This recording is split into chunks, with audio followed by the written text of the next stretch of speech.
Hello friends, आप सभी कैसे हैं। उम्मीद करती हूँ आप सभी बहुत अच्छे होंगे। स्टूडेंट आज गुरु पूर्णिमा है, तो आप सभी को मेरी तरफ से गुरु पूर्णिमा की हार्दिक बधाई।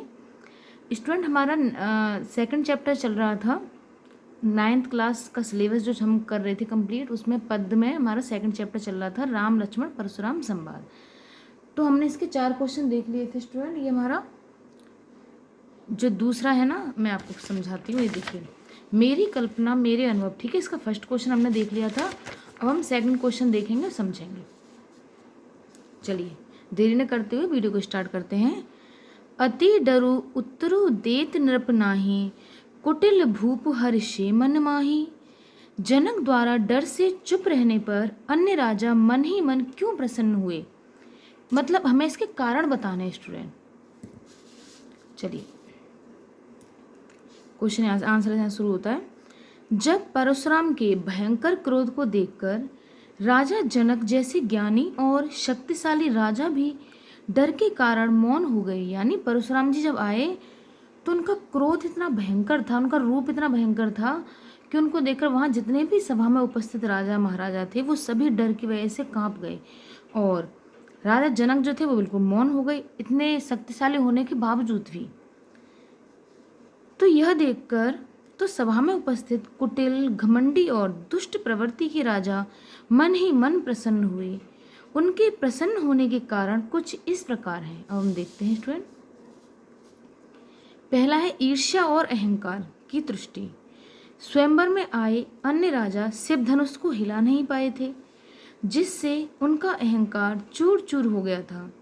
जब उन्होंने राजा जनक को परशुराम जी के समक्ष लाचार और चुप देखा तो उन्हें लगा कि वे ही कमजोर नहीं हैं, राजा जनक भी कमजोर हैं। इससे उनके आत्मसम्मान को झूठी तसल्ली मिली। कुछ लोग दूसरों को संकट, भय या अपनापन की स्थिति में देखकर सहानुभूति रखने की बजाय मानसिक आनंद लेते हैं। कुटिल राजाओं को भी जनक की बेबसी देखकर एक तरह का नकारात्मक संतोष मिल रहा था। सेकंड पॉइंट है स्टूडेंट, मानवीय सच्चाई। देखिए स्टूडेंट, आज का जो समय चल रहा है ना, ये कली काला, हम सभी परिचित हैं इस चीज़ से। तो यहाँ ये है कि कोई भी किसी को देखकर खुश नहीं है। अगर कोई अच्छा काम कर रहा है, अगर उसे उपलब्धि मिल रही है तो भी आपको बुरा लग रहा है, यानी सामने वाले पर्सन को बुरा लग रहा है। और ये हम देखें तो मोस्टली ह्यूमंस का नेचर बन चुका है ना। तो देखिए इसमें क्या है, मानवीय सच्चाई क्या है, क्या दर्शाती है। यह प्रसंग समाज की कड़वी सच्चाई को सामने लाता है कि जब कोई सम्मानित, श्रेष्ठ या बड़ा व्यक्ति किसी विषम परिस्थिति के कारण झुकता है तो संकुचित मानसिकता वाले लोग होते हैं, जो गलत धारणा वाले लोग होते हैं, उसकी सहायता करने की बजाय उसकी लाचारी का उत्सव मनाते हैं। तो यही सीता स्वयंवर जी की सभा में हुआ था कि जो दुष्ट प्रवृत्ति के राजा थे वह जनक का मजाक उड़ाने लगे थे, और सीता जी की माता जो है सुनैना, वो तो अत्यंत ही दुखी हो गई थी। जब विश्वामित्र उठे थे श्री राम लक्ष्मण जी के लिए कि ये धनुष हमारे जो विद्यार्थी हैं वो तोड़ेंगे, तो वो कहने लगी कि आप भी हमारा मजाक उड़ाना चाह रहे हो, विधि ने तो हमारे साथ मजाक किया ही है।